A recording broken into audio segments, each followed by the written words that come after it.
Scorpio! Kamusta? Welcome back to Pinay Angel Tarot. This is your March kapalaran para sa mga Scorpio. General love reading, kaya maaaring mag-resonate o hindi. Pero pag nag-resonate, comment nyo para alam ko. Kamusta kayo, guys? Comment present para alam kung nanonood kayo. So, kamusta, Scorpio? Tingnan natin ang energies connected sa'yo ngayon sa love life mo.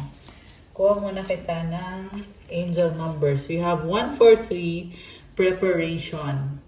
Life is filled with faces. The whisper is telling you to prepare for the unexpected and to allow change to pass through with a sense of peace. Financial and creative changes are upon you. Affirmation, my dreams and desires are coming to fruition, bringing change that I welcome with an open heart and open mind. Alam mo, sinasabi dito, ang daming pagbabago na nangyayari sa'yo. Tihanda mo daw ang sarili mo kasi merong pagbabago na nangyayari. And you have to be peaceful kasi maraming blessings na darating connected sa finances mo at mga pagbabago sa buhay mo. So, nangyayari na daw yung pinapangarap mo. So, you have to be ready. Isa lang to sa mga maraming pagbabago na nangyayari sa'yo, Scorpio. So, 13:13 clarity. As the storm passes, the clarity is felt faster than lightning is seen against a dark sky. The divine is reminding you that clarity is readily available. All you have to do is ask. You have weathered the storm and now the sky is clearing. So, marami ka mang napagdaanan lately. Ayan, lumiwanag. Marami ka mang napagdaanan lately, pero nawawala na daw yung bagyo. Nagkakaroon na ng bagong simula. Lumiliwanag na. Ayan, kagaya nito, lumiwanag, di ba? Kasi na-realize ko na naka-off pala yung isa kong ilaw. So, you can claim these beautiful energies. Comment, claim preparation. Claim financial and creative changes. At i-comment mo dyan, my dreams and desires are coming true. Tsaka itong claim loving energy. So, pwede din ilagay mo dyan, loving energy surrounds me and I trust that the clarity I feel is the answer I need. Wow. Okay. Alam mo, nafe-feel ko sa energies na to, it's like favorable sa'yo kung ano man yung mga nangyari sa'yo, Scorpio. Kaya huwag kang mag-alala. Have faith in God. Magtiwala ka lang. Okay? So, yung sa love life mo naman, from the tarot, overall energy is, from the bottom of the deck, 2 of swords. Okay, meron pagdadalang isip connected sa connection na umaayaw ka na sa taong to eh. Pero may nagsasabi sa'yo, hindi, huwag ka munang sumuko. May ganon. So, ikaw naman, hindi ka makapag-desisyon kung ano ba talaga. Nakikita mo kasi kung ano yung problems dito, ano yung mga imperfections, and you want to be realistic kung mag-workout ba to o hindi. Pero, feels like your intuition is telling you na wag agad-agad mag-desisyon. Kasi ang nakita ko dito is pinipili mo yung sarili mo. At sinasabi ni universe sa'yo na sandali lang. Parang ganun eh. Parang pinipigilan ka na tuluyan ng humiwalay sa isang tao. Sabi dito, hindi ka na masaya eh. 4 of Cups. Hindi ka masaya sa pinapakita sa'yo. Kaya, yeah, I'm also hearing trust issue. Dami mong frustration. Binigay mo lahat sa taong to eh. Kaya naman pala, 1, 2, 3 angel numbers. Parang sinasabi sa'yo ng angels mo na huwag mong madaliin. Okay? Hang on, hold on. Hold on daw muna. I don't know why, guys. Basta yun yung sinasabi. Nirelay ko lang sa inyo yung mensahe. And, maaaring binlock mo na tong person na to or ayaw mo na siyang kausapin. Okay. Naka-block eh. And then, may gustong mag-offer sa'yo ng bagong simula. Pero ayaw mo. Okay. We have the Hermit, the Emperor. Okay, grabe to. So, focus ka sa sarili mo ngayon. And by the way, it's full moon in Virgo. Tsaka meron ding lunar eclipse ngayon. So, the energy is quite intense. Pero tingnan natin kung ano ba mga energies ang meron dito. So again, we have the Emperor, 6 of Wands, 10 of Swords, and the 10 of Pentacles. Oh, okay.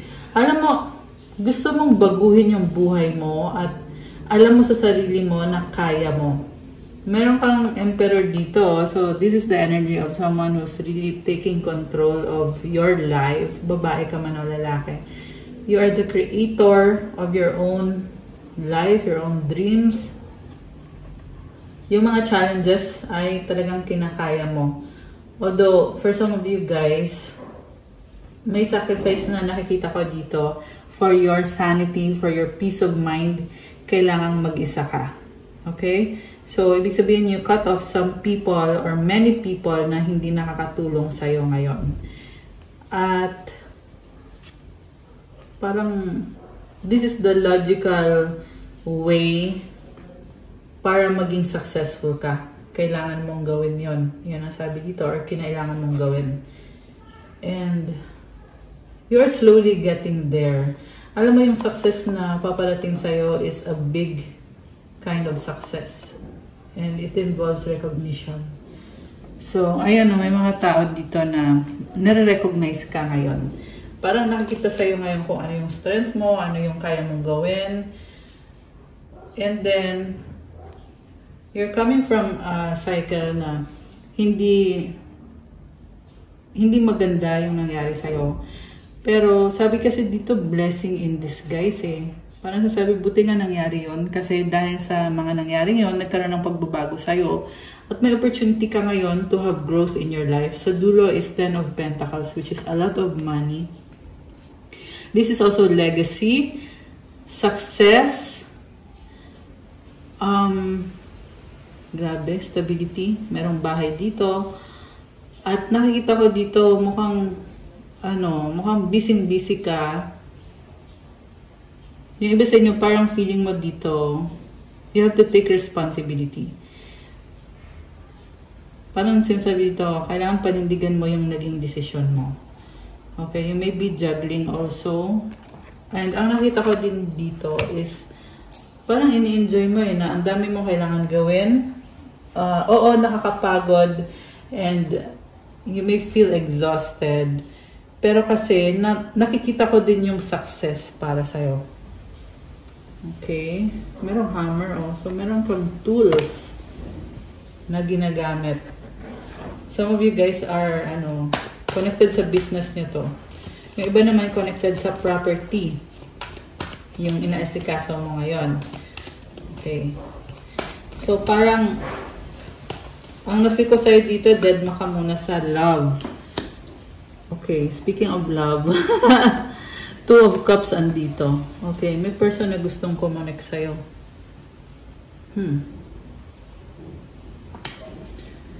Inisip mo kung healthy ba na kumonek sa taong yan kasi you are sharing your energy with this person. So, inisip mo healthy ba to? Makakabuti basahan to?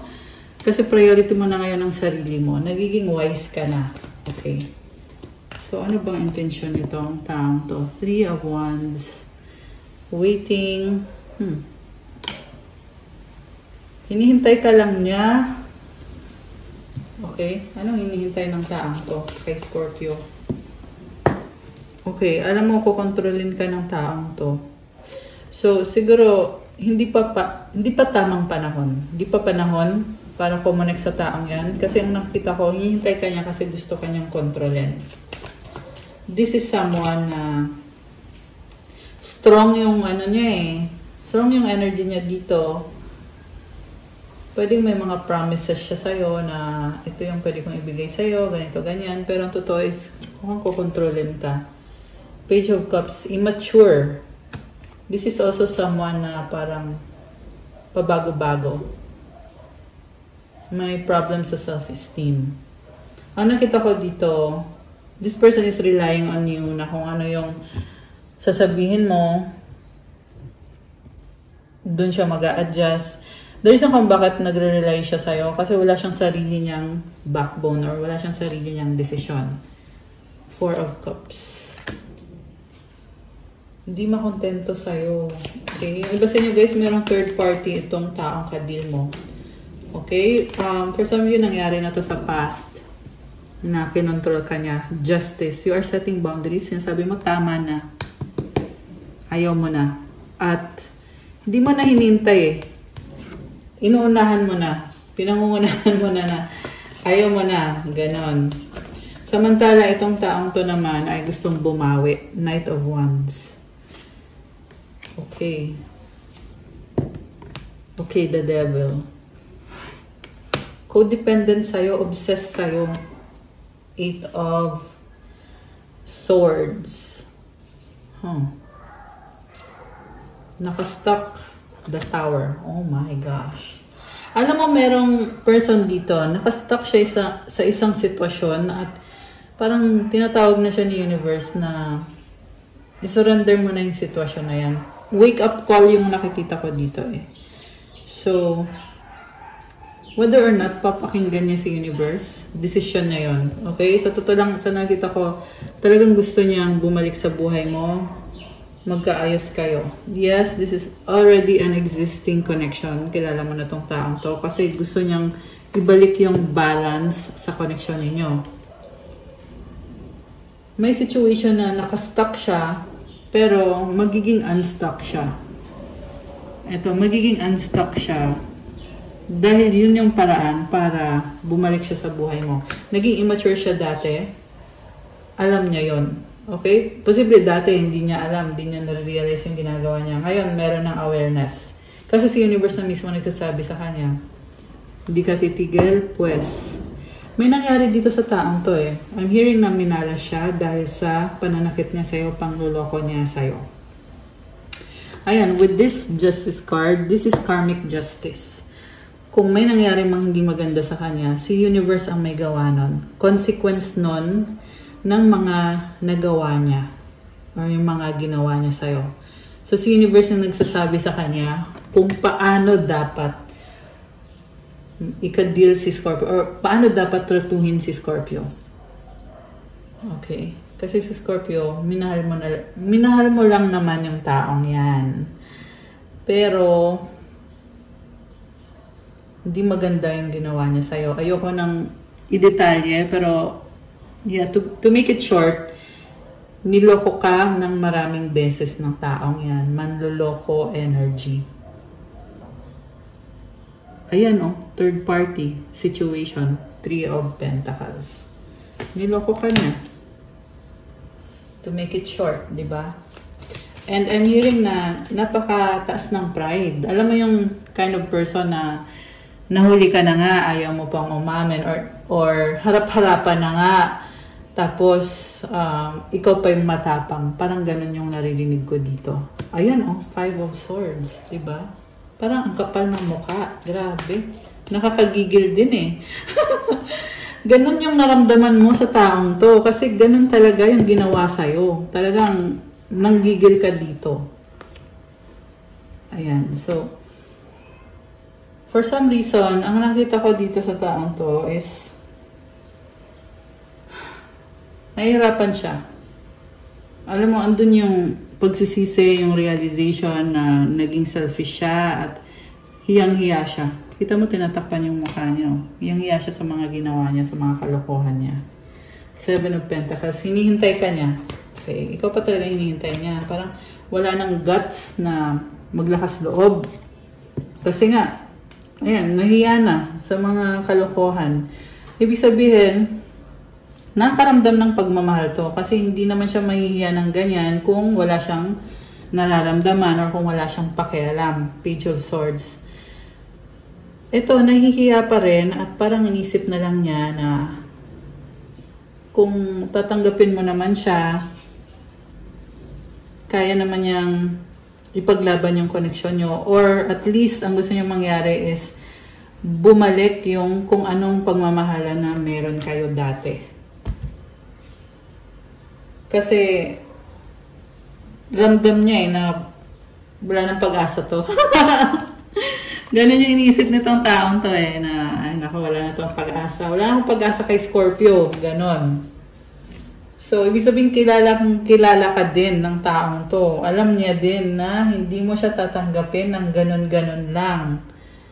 Naku naman. Nakakaloka. Ang lakas ng energy ng fire, air sign. Ayan o, puro swords to. Gemini, Libra, Aquarius. Although this can be any sign, malakas ang energy ng Virgo, Aries, Libra, water signs, Cancer, Pisces, Scorpio, Sagittarius, Cancer, ano pa ba? Earth sign, Capricorn, Taurus, Virgo. Meron konting fire sign, Aries, Leo, Sagittarius. Okay. So, Wheel of Fortune. Oh my goodness, the world. May nag-iba. Okay. Alam mo itong taong to. Grabe. Ma-pride pa rin talaga eh. Pero alam mo, ang gulo. Ang gulo, merong umahas, merong nag-hex sa kanya. Merong kumukontrol sa kanya. Kaloka. So, itong person mo, na-stuck siya sa isang third-party situation na parang feel niya ngayon, paano ko ngayon aayusin tong connection ko kay Scorpio. Ganon.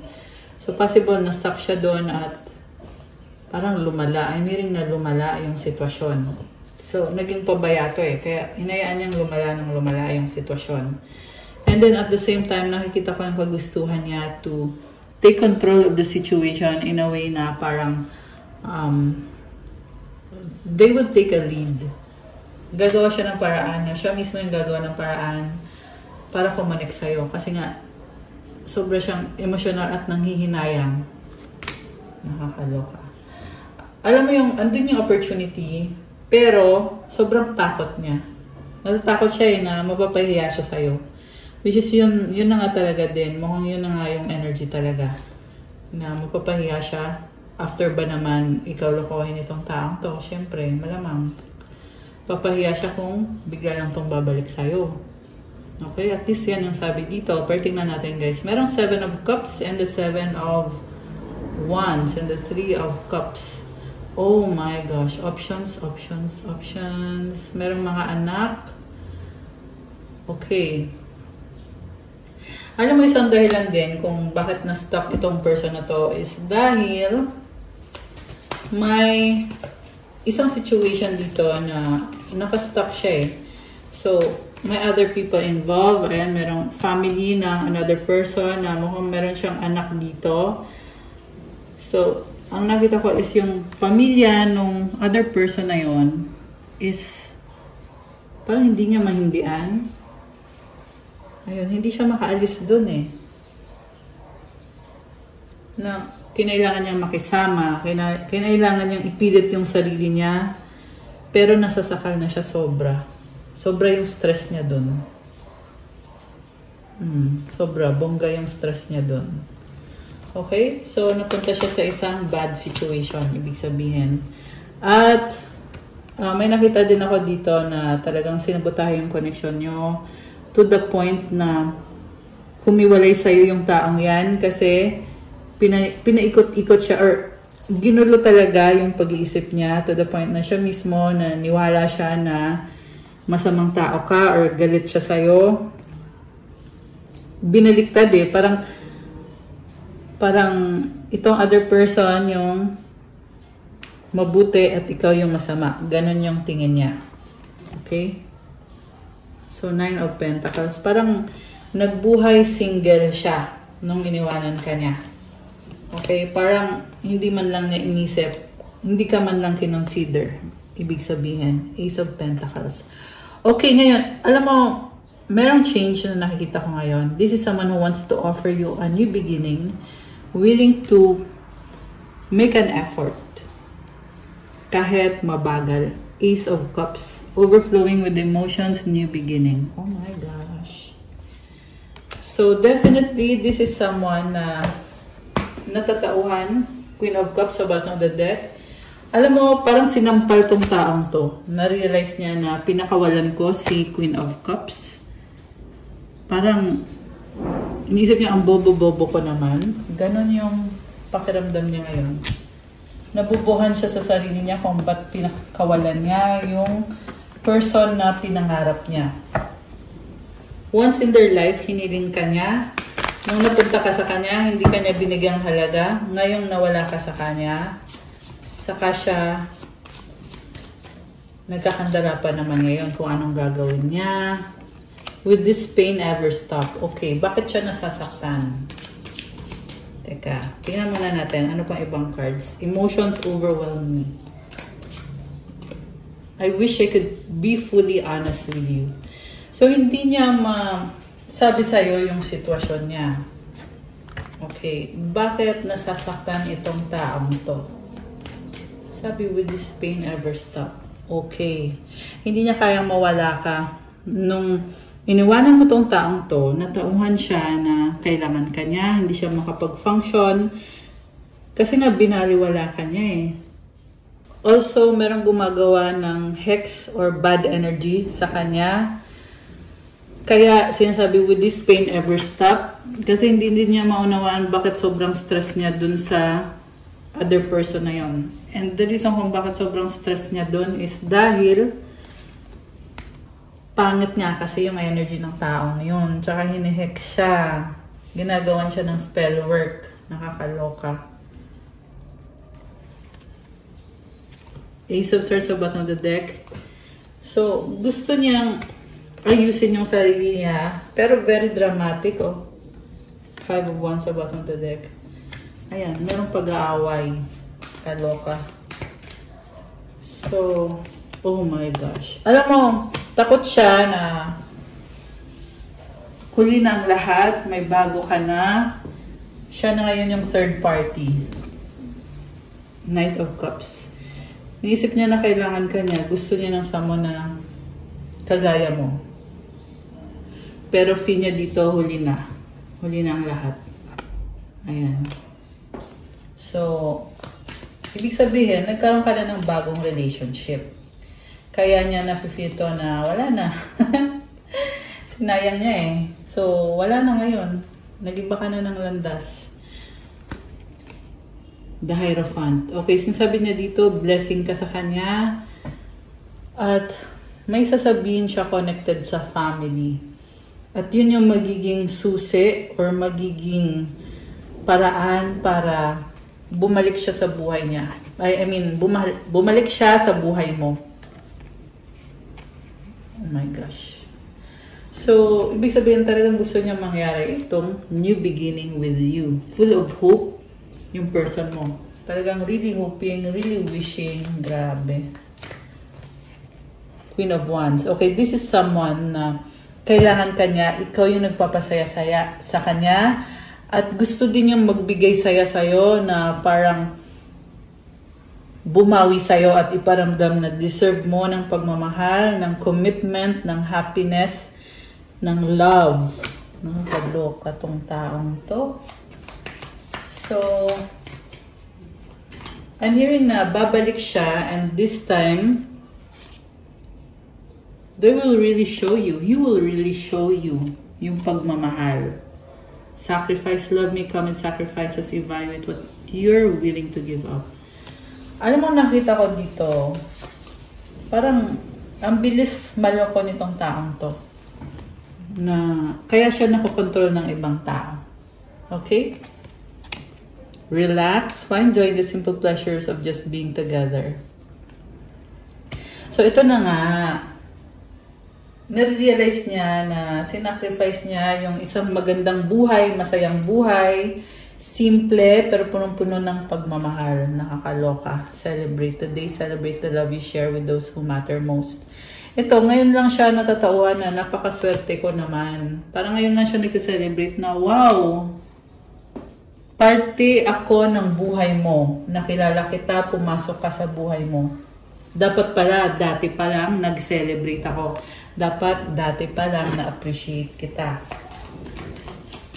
So, anong outcome dito? Moment, enlightenment. So, ito na nga, realization to eh. Think of a special moment that brought to you and your partner a lot of joy. With enlightenment, there's no separation. We realize that we are one with the divine. Grabe, this connection is divinely protected, divinely guided. Okay, so, message from For your person, 666 reflection. When you allow time for reflection, you allow yourself to see where inner shifts are needed. It's time for you to look at your beliefs and ask, is this serving me or is it time for me to release this? Reflect, refocus, and readjust. Nag-iisip-isip tong taong to na yun na nga, may mga kailangan changes na gawin siya sa sarili niya. Kasi gusto niya na to win back your love.